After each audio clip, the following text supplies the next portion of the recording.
Como prometido, no episódio de hoje a gente vai continuar o debate sobre a diferença entre seguro resgatável, o whole life, e o seguro tradicional. Vale mesmo a pena ou não vale? Tem segurança jurídica ou não tem?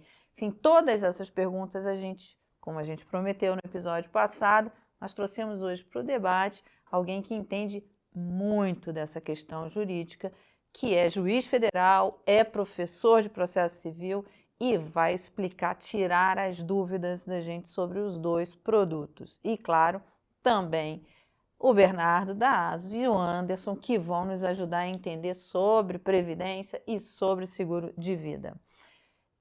Editor, roda essa vinheta para a gente começar esse debate.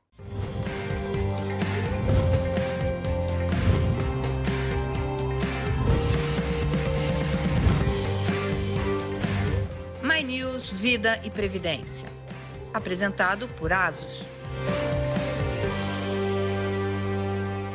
Antes da gente começar a conversa, eu quero relembrar um pouco. A gente está falando de um produto que virou uma febre de vendas, que é o seguro resgatável, o Whole Life, que eu apelidei aqui de título de capitalização 4.0, porque ele aparenta ser algo muito bom, porque você vai resgatar o dinheiro do seguro, mas como a gente mostrou aqui no episódio passado, você não tem uma vantagem em relação a retorno financeiro. Editor, relembra a gente um pouco do episódio passado. Essa é uma variável muito importante para qualquer pessoa, mas especialmente no Brasil, que é você ter o acesso ao dinheiro, em alguns momentos. Porque são várias as situações que podem acontecer. Você pode ficar sem dinheiro para pagar o seguro, inclusive. Antes dos 10 anos. E aí você pode sacar da reserva e continuar pagando o seguro antes dos 10 anos. Você pode precisar do dinheiro para fazer um tratamento e não morrer, por exemplo. Quer dizer, e no caso você pode sacar do VGBL, você pode usar. Se você for sacar do Whole Life, a penalidade é muito grande, né? Nós vamos voltar lá naquele slide da tabela. Vamos pegar aqui 2 pontos, tá? 5 anos. Bernardo teve um imprevisto, não importa qual, com 5 anos. Quer resgatar? Ele pagou 229 mil, que é o que está aqui na tabela. E vai resgatar 90. 90. Matheus. Que tem o dinheirinho lá no VGBL. Que tem o dinheiro no VGBL. Pagou os mesmos 229 mil, cada centavo que o Bernardo pôs, eu pus igual. Mas se eu quiser sacar no 5º ano, eu tenho 241 mil reais. Ah, tá. Legal. 241 mil. Então, é uma diferença gritante. Por quê? Nós dois desembolsamos 229 mil. Eu tive seguro durante todo esse período de 1 milhão e ainda tive juro a meu favor. Estou tirando aqui 12 mil reais a mais do que eu pus. É um juro maravilhoso, fantástico, espetacular? Não é. Por quê? Porque parte desse dinheiro foi consumida para pagar seguro. Mas é juro, é positivo, é ganho. O Bernardo não tem direito à crise. Se ele tem uma crise, ele é obrigado a sacar esse dinheiro e ele toma mais de 50% de prejuízo. Bem, hoje a gente tem um convidado muito especial, que é o professor Rodrigo Vaislin, que também é juiz federal e vai tirar nossas dúvidas. Rodrigo, muito obrigada pela sua presença aqui na nossa conversa. Para a gente começar, Bernardo e Anderson, eu queria que o Rodrigo falasse um pouco sobre as diferenças, se há uma diferença jurídica entre um seguro tradicional e um seguro resgatável, porque um dos argumentos de venda é que o seguro resgatável teria mais segurança jurídica, é isso? Do que o seguro tradicional. Tem sentido isso? Existe isso? Primeiramente, grande prazer falar com Mara e todos vocês. Sobre a questão do seguro resgatável ou seguro tradicional, no direito, sempre nós vamos onde? Na natureza jurídica, o que de fato são esses institutos. Ambos são considerados seguros de vida. O que seria o seguro de vida? No direito civil, é chamado de estipulação em favor de terceiro.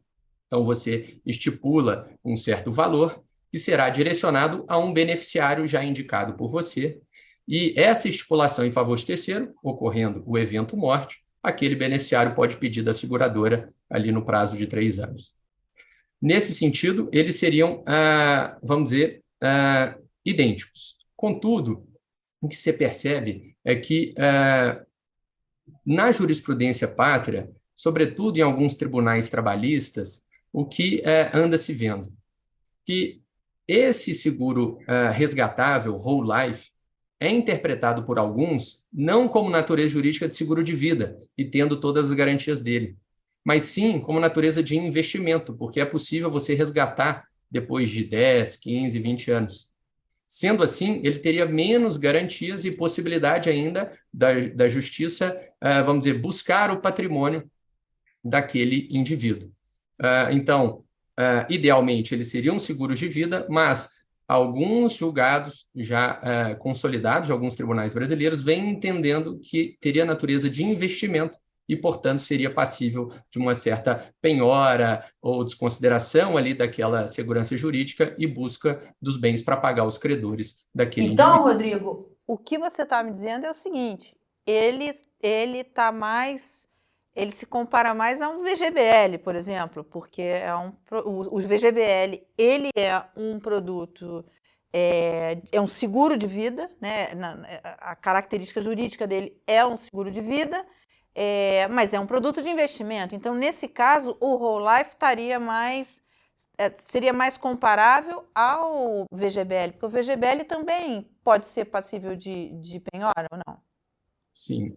Então, o termo, quando se trata de contrato de seguro de vida, como nós dissemos, é a estipulação em favor de terceiro. Então, em regra, as dívidas daquele segurado, de quem fez o seguro de vida, não podem alcançar aquele patrimônio dele do seguro de vida. A regra é essa.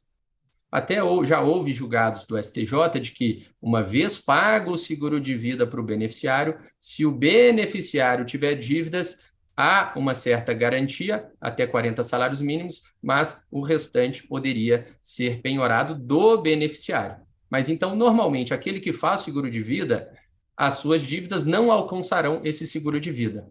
Ocorre que, conforme afirmei, alguns dizem que esse seguro resgatável teria uma natureza jurídica de investimento e, portanto, poderia ser penhorado, em alguns casos, julgados de TRTs, por exemplo, o TRT da Terceira Região de Minas Gerais. O VGBL também é classificado pela SUSEP como um seguro de vida, com a possibilidade de, findo ali o termo da idade estipulada, você poder resgatar. Então, tem a natureza do seguro de vida, mas também, em alguns casos, também já decididos pelo STJ, se permitiu a penhora desses planos, né? Enfim, considerando que teria natureza jurídica de investimento.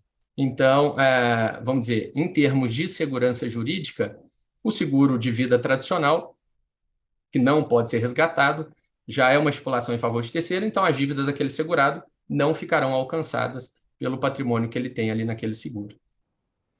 Porque então, Anderson, ele não se confunde, quer dizer, o seguro tradicional, ele é um seguro de vida, não há esse pedaço de capitalização, de acumulação de patrimônio. Não há criatividade de criar ferramentas extras na cobertura do seguro. É por isso que o tradicional, de fato, gera toda a proteção que se espera de um seguro de vida, que é estipulada a pessoa que vai receber, que é o beneficiário, as dívidas de quem comprou a apólice, né, inicialmente, não chegaria até o beneficiário, porque a ideia é proteger o beneficiário. Já o VGBL é diferente. O VGBL, você investe no VGBL e ele, por ser um investimento financeiro, tem a denominação jurídica de seguro, mas foi enquadrado na denominação jurídica de seguro porque a tributação só poderia alcançar o rendimento lá no enquadramento pela SUSEP se enquadrasse o produto como um seguro. Então foi feito mais como uma forma de conseguir tributar só o rendimento e não o capital mais o rendimento, como é o PGBL, na casinha seguro, vamos dizer assim, de forma simples falando. O VGBL é diferente, o VGBL tem sim a possibilidade de penhora, como o Rodrigo já citou, e casos acontecem de forma recorrente, E eu sempre digo, o VGBL ele não é sensível à penhora. O mau uso do VGBL é sensível à penhora. O que seria o mau uso do VGBL? É um casal se separar e tentar, de alguma forma, esconder recursos um do outro via produto de previdência. Ou via whole life. Ou via whole life, que daria na mesma, porque é possível comprar uma apólice de whole life à vista, né? Você consegue quitar à vista uma apólice de whole life. Você nada mais está fazendo do que tirar o recurso da caixinha banco, investimento, e levando para uma apólice resgatável. Aí uma dúvida para o Rodrigo. Nesse caso que o Anderson conversou, um casal divorcia. E aí, para que um não divida o patrimônio com o outro, coloque... Vamos lá, 2 casais então. Um coloca no VGBL parte do patrimônio e o outro coloca parte do patrimônio no whole life. Rodrigo, você enxerga em algum cenário que um está mais protegido? Está fazendo coisa errada, primeiro de tudo, né? Mas em algum cenário você enxerga que o dinheiro fica mais protegido em um do que em outro? Então, essa questão sobre até a natureza jurídica do VGBL e PGBL, realmente o Anderson apontou, né? Tem a questão da tributação, é diferente, tem a questão da possibilidade de você abater, né, no seu imposto de renda também, o PGBL, e tem essa questão de pagamento de tributo e entrada na partilha de bens, que é o ponto que o Bernardo pontuou, né? Questão do tributo, se um paga ITCMD ou não, né? Jurisprudência vem dizendo que o VGBL, por exemplo, não pagaria ITCMD, enquanto que o PGBL há divergência. O STF, recentemente, já afetou esse caso e vai julgar. Vai julgar, vai entender se cabe ou não ITCMD em VGBL e PGBL. E nesse ponto da partilha de bens, há um julgado da terceira turma do STJ, relatoria da ministra Nancy Andrighi, dizendo que, por exemplo, PGBL seria um investimento e deveria entrar na partilha de bens. Enquanto que uma outra turma da STJ vem divergindo. Então, esse ponto ainda não houve uma pacificação total, mas, de certa forma, o PGBL, sendo um investimento, entraria na partilha de bens. Agora, indo para um seguro de vida, aí haveria natureza jurídica distinta, não seria investimento e estaria um pouco mais protegido. Só que, se houver a clara demonstração de que houve um intuito de desviar patrimônio da companheira ou cônjuge, qualquer que seja, há a possibilidade de desconsiderar qualquer tipo de instituto jurídico para buscar aquele bem. A mesma coisa que ocorre do sujeito que tem uma pessoa jurídica e coloca todo o seu patrimônio pessoal na pessoa jurídica, casa, veículos, etc., e se separa da esposa e não tem nada de patrimônio pessoal. É possível você pegar os bens ali da pessoa jurídica e trazer aqui para a partilha de bens. A mesma interpretação se poderia dar a esses seguros de vida ou até VGBL e PGBL, se houvesse a comprovação de que houve esse intuito de dilapidar o patrimônio e não partilhar em eventual divórcio ou separação. Mas, Rodrigo, aí a gente está entrando numa outra seara, né? Aí a gente está entrando numa seara de gente que está querendo fraudar de alguma forma, ou o credor, ou o cônjuge, enfim. Aí já não é a natureza do produto, aí já é a natureza da índole de quem está fazendo, de quem está usando os produtos, né? Enfim, porque ele está tentando ou fraudar o credor, enfim, tirando o patrimônio ali do alcance do credor, ou o cônjuge, ou o que for. E isso é importante chamar atenção, porque se uma pessoa for pega fazendo isso, o que acontece, Rodrigo?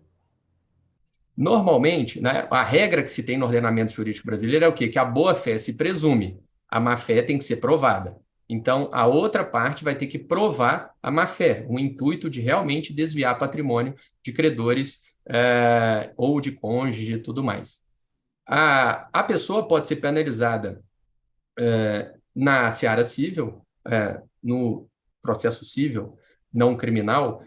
É possível você buscar esses bens daquele que desviou, né, pagar credores ou pagar o cônjuge, e a depender de qual tipo de negócio jurídico que ele fez, porque alguns fazem negócios jurídicos simulados, né, criam contratos, aí podem ser penalizados até no âmbito criminal. Mas no âmbito civil, basicamente, aquela proteção que a pessoa achava que tinha vai ser desconsiderada e aquele bem vai ser repartido para quem de direito. Anderson, isso é muito comum no mercado? Muito comum. Hoje menos, porque os profissionais de mercado perceberam que não faz o menor sentido ajudar alguém a fraudar um terceiro. Mas no passado, aí eu posso dar como exemplo, era muito comum empresários procurarem formas de tentar colocar recurso financeiro em produtos que, pela regra legal, diziam que serem impenhoráveis, né? E aí o mau uso vem. Podia até não contar para a gente que estava fazendo o mau uso, mas isso depois aparecia. Então, é muito importante a gente falar essa questão. A gente começou pelo lado ruim, né? Que é falando as pessoas que usam mal o produto. Mas se você usar da forma correta, aí muda de figura, porque aí a gente compara um seguro resgatável com um VGBL. Seguro resgatável não foi feito para suceder dinheiro. VGBL é possível de fazer isso. Casado com o seguro tradicional, aí eu chamo de a perfeição da proteção, porque você tem o seguro para dar liquidez em qualquer situação, e você tem o VGBL para suceder dinheiro, né? Há pouco tempo aí saiu uma pesquisa da OCDE e do Banco Suíço, não sei qual banco, esqueci o banco aqui agora, falando de como era o patrimônio do brasileiro. 27% da população brasileira tem patrimônio entre 50 e 500 mil reais. Essa população não tem acesso a ferramentas de sucessão inteligentes, né, estruturadas. Trust, por exemplo. A pessoa adoeceu, tem lá 100, 200 mil reais guardado, com a família em comum acordo ali, decide o que fazer com aquele recurso. VGBL é uma sucessão inteligente, porque olhando para a questão da partilha do recurso, garantindo os 50% que tem que ir para cônjuge, né, e beneficiários e assim por diante, eu consigo suceder dinheiro com o VGBL. De forma muito inteligente. Agora, Rodrigo, no VGBL você tem que respeitar a legítima, né? Quer dizer, sempre tem que respeitar a legítima. E feito essa parte da legítima, o restante você distribui como você quiser. Perfeito. E aí, ele ajuda o seguro de vida. Por quê? Porque eu tirei um recurso que iria para inventar de forma legal, aqui a gente não está ensinando ninguém a fraudar nenhum processo legal, mas é um processo financeiro inteligente. Eu já tenho um seguro de vida que vai dar liquidez para a família, mas ele não dá liquidez para o dinheiro que vai entrar no inventário. E a família não tem uma estrutura de trust, por exemplo, para ter acesso àquele recurso de forma rápida.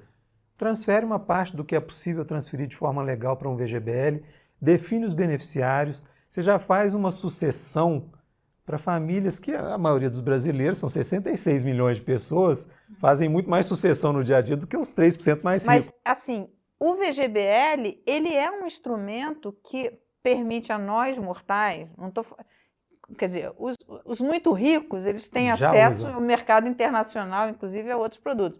Mas nós, mortais, podemos usar o VGBL para fazer esse tipo de partilha e tendo o comando dos recursos até o último momento, né? E com uma coisa que as pessoas não sabem, Mara, olha como que é um produto inteligente.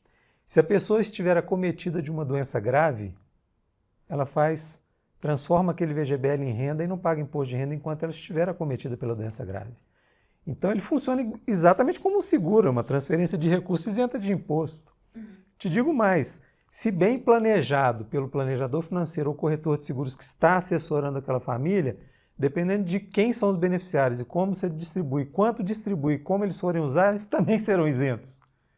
Porque às vezes quem herda é um filho, o filho não tem renda. Dependendo de como for ser resgatado aquele recurso ano após ano, ele vai ser isento de pagar imposto, porque se estiver na tabela progressiva, principalmente. Cara, você agora está entrando numa série que é o seguinte, a gente vai montar uma banquinha aqui de fazer produtos, porque isso eu acho importante, por isso que eu acho legal a gente ter esses debates aqui, porque o VGBL, ele é vendido como um plano para a sua aposentadoria. Não. Ele pode servir para 1 milhão de coisas, principalmente se combinado com o seguro de vida. Então, por exemplo, vou dar um exemplo clássico. Os pais têm filhos, fazem o quê? Fazem uma poupança. Meu Deus. Quer dizer, isso daí é um presente grego para a criança, porque, enfim, não é produto de investimento de longo prazo. Agora, essa combinação que você falou, por exemplo, quer dizer, ele faz um seguro de vida, faz um plano de previdência, vai diminuindo o valor segurado conforme vai aumentando esse patrimônio. Faz no nome do garoto, da garota. E lá na frente, porque ele está preocupado com a educação, com a faculdade do filho, lá na frente, Se ele não morreu, que legal, que bom. Se ele morreu, está protegida.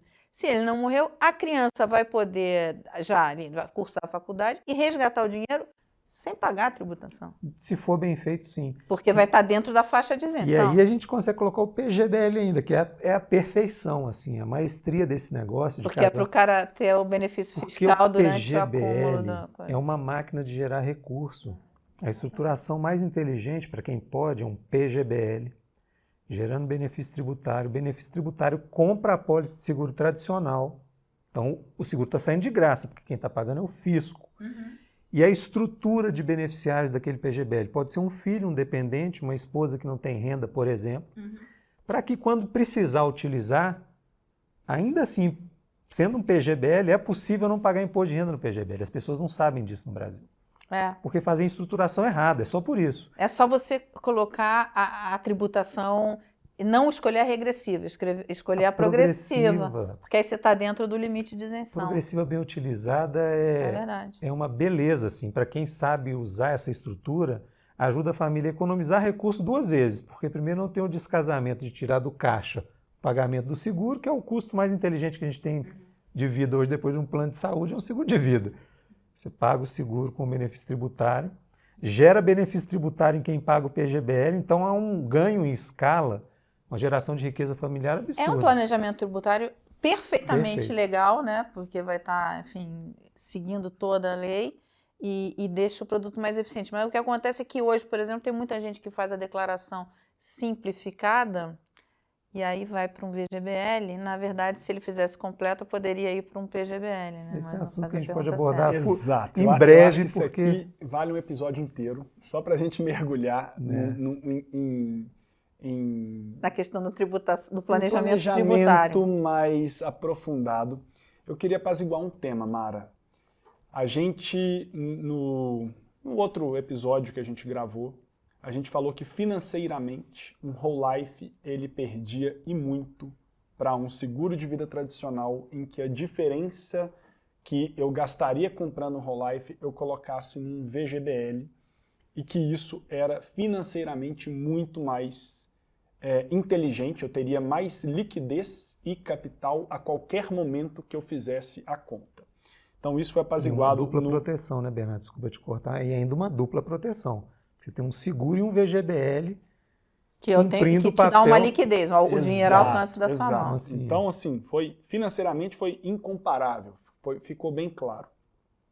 Eu queria apaziguar mais uma vez aqui, Rodrigo, que em qualquer momento, financeiramente, a gente viu que em recorte de 1, 2, principalmente no início ali, que as penalidades de um whole life é muito grande, mas mesmo depois que você pode resgatar um whole life sem nenhuma penalidade na teoria, esse desenho ele é muito melhor para o cliente final.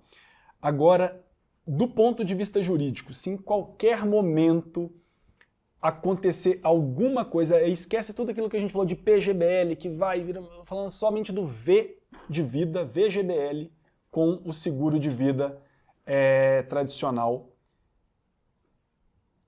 Empresa quebrou, dívidas, coisas que acontecem na vida dos brasileiros. Tem algum cenário que a gente consegue desenhar aqui em que um whole life traz mais proteção do que uma estrutura de VGBL com um seguro de vida? Vocês conseguem imaginar algum exemplo? Porque ele é vendido como sucessão, como o bambambam Não, eu não consigo. Agora, pelo que o Rodrigo falou, na verdade, você tem o whole life, sob esse aspecto jurídico de afetação do patrimônio, ele se parece mais com o VGBL do que com o seguro tradicional, porque o seguro tradicional não caracteriza um investimento de capitalização. Já é sim proteção. O seguro de vida é proteção, enfim, do lado do seu beneficiário. Não tem discussão jurídica em relação a isso. Tem, Rodrigo?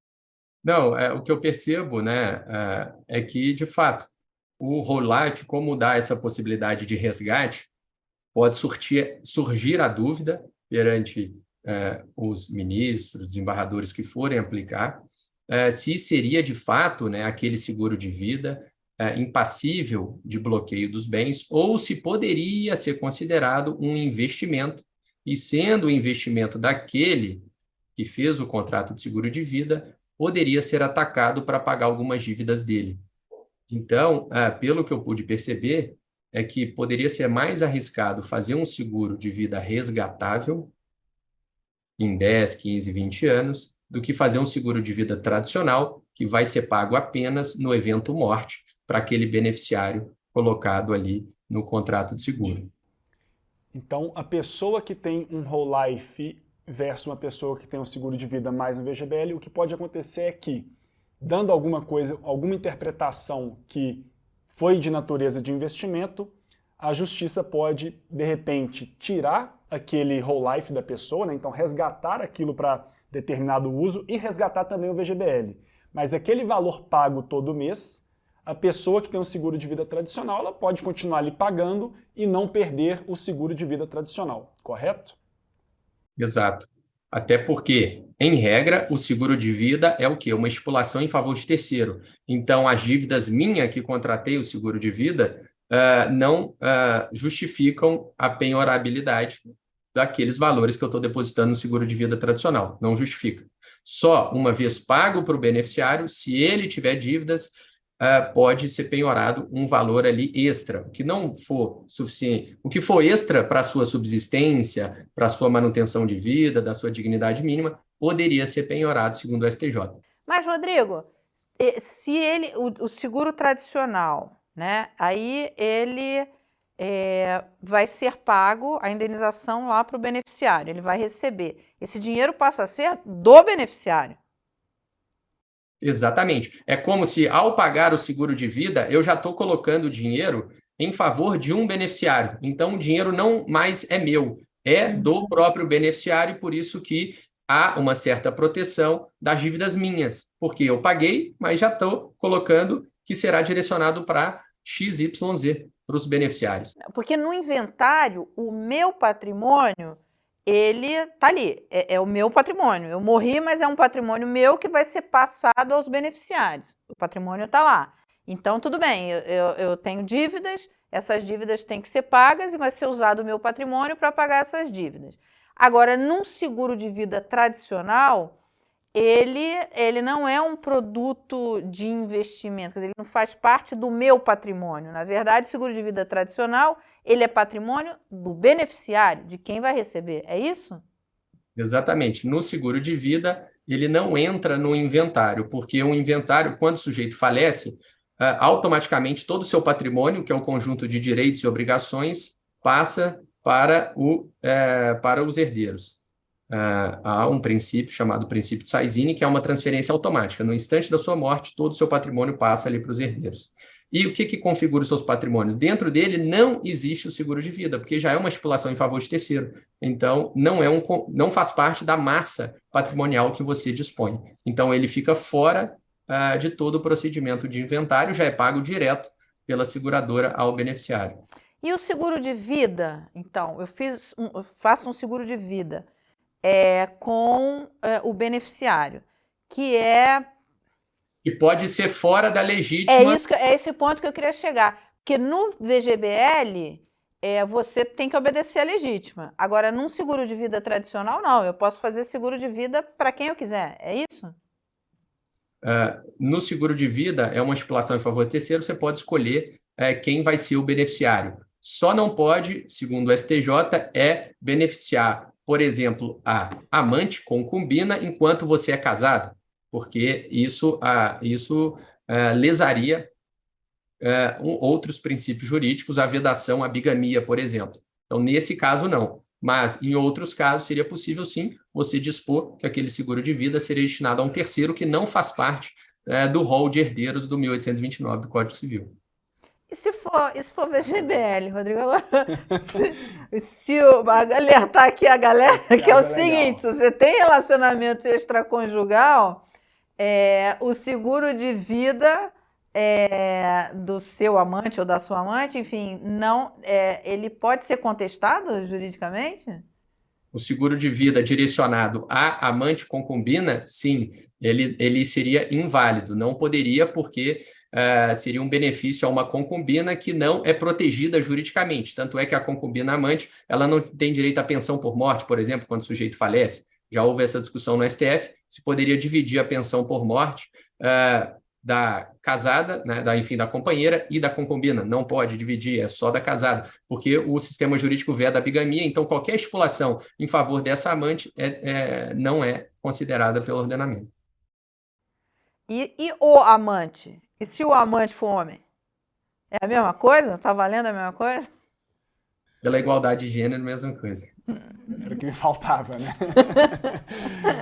Ou seja, então, isso é interessante, porque muita gente que tem filhos, por exemplo, filho tudo bem, não, mas tem relacionamentos extraconjugais, usa esses produtos financeiros para tentar dar proteção ali ao seu... O VGBL já foi muito utilizado nesse sentido. Foi, né? Já ouvi Só casos que o VGBL tem uma questão, o Rodrigo pode até nos ajudar, desde que eu não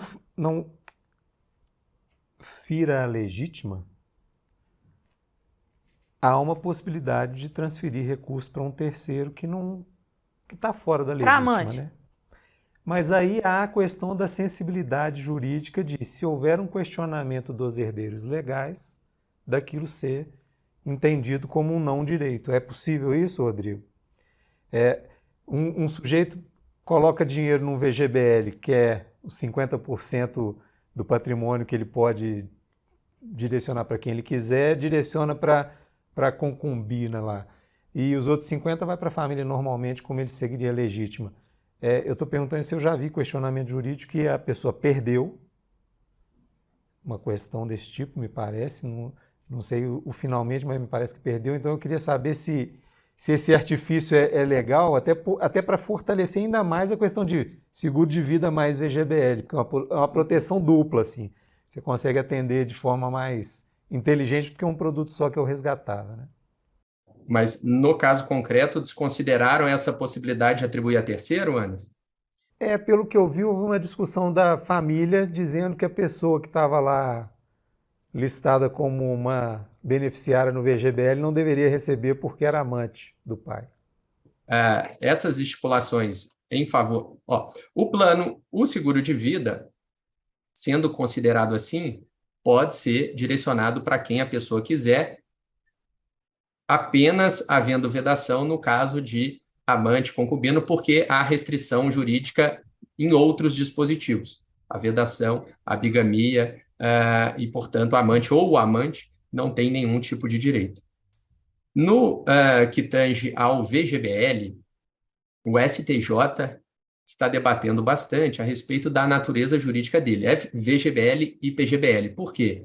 Há várias implicações em se considerar VGBL, por exemplo, seguro de vida, ou se considerar um investimento. Há implicações no ITCMD, há implicações na possibilidade de penhora e há implicações na possibilidade também de você, vamos dizer, violar a legítima ou não. No seguro de vida, como ele está fora, ele pode direcionar integralmente um seguro de vida para uma terceira pessoa fora dos seus herdeiros. No VGBL, segundo alguns, entende que tem que preservar a legítima, então a legítima é 50% do seu patrimônio, o restante de 50% você pode direcionar para quem você quiser, ou por meio de doação, ou por meio de qualquer outra coisa. E o VGBL, segundo alguns, poderia sim direcionar 50% para outra pessoa, mas desde que não seja concubina ou concubino. Bem, isso aqui está virando casos de família, né? E aí tem histórias. Se você tem dúvida, manda pra gente que a gente vai chamar o Rodrigo de novo aqui. Você deu uma aula pra gente aqui, Rodrigo. E aí, se tem dúvidas sobre isso, tira agora, porque é o momento. Você manda pra gente, a gente chama o Rodrigo, chama o Anderson e o Bernardo e vamos tentar aqui responder suas dúvidas para que ninguém que você ame, enfim, mesmo que você ame muita gente, fique desprotegido. Combinado? Gente, muito obrigada aqui pela participação. Ficou alguma dúvida com o Rodrigo ou não? Nenhuma, super claro. Rodrigo, muito obrigada, viu, pela participação. Você realmente deu uma aula para a gente aqui. Obrigada por tirar nossas dúvidas. Eu que agradeço a convocação e, na verdade, esses temas, eu sou da Justiça Federal, esses temas normalmente não caem tanto aqui para análise, né? Normalmente atribuição do juiz estadual analisar. Mas pesquisando, eu vi que há muita divergência ainda, sabe? Então é difícil apontar uma certeza absoluta. Por exemplo, VGBL e PGBL, que foi bastante discutido aqui. O VGBL, há uma certa tendência em se considerar como seguro de vida. Então, há vários julgados do STJ dizendo que ele, inclusive, nem participa da herança. Poderia ser, vamos dizer, direcionado para um terceiro, fora, inclusive, dos legítimos, enquanto o PGBL entraria na herança. Também há essa discussão atinente ao ITCMD, se é cabível ou não ITCMD em ambos. ITCMD, no VGBL, há uma maior consolidação de que não incide. Agora, enquanto o PGBL ainda há em discussão. Há turmas do STJ que embatem entre si e a Corte Especial do STJ vai definir a respeito do tema. E sobre o TCMD, também existe discussão no STF. Então, essa questão toda ainda não está tão pacificada sobre repercussões do VGBL e PGBL, se vai para herança ou não, se vai para partilha ou não, se incide TCMD ou não. TCMD é o imposto sobre transmissão, né, de patrimônio. Transmissão causa mortes. Legal. Muito obrigada, Rodrigo. Foi um prazer ter você aqui. Obrigado por essa aula aqui que você deu pra gente.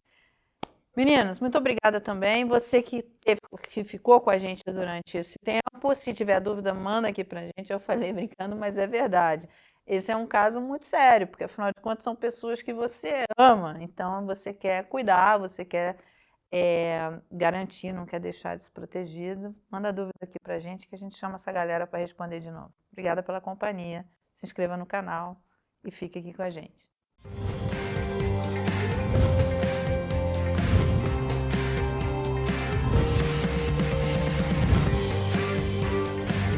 My News, Vida e Previdência.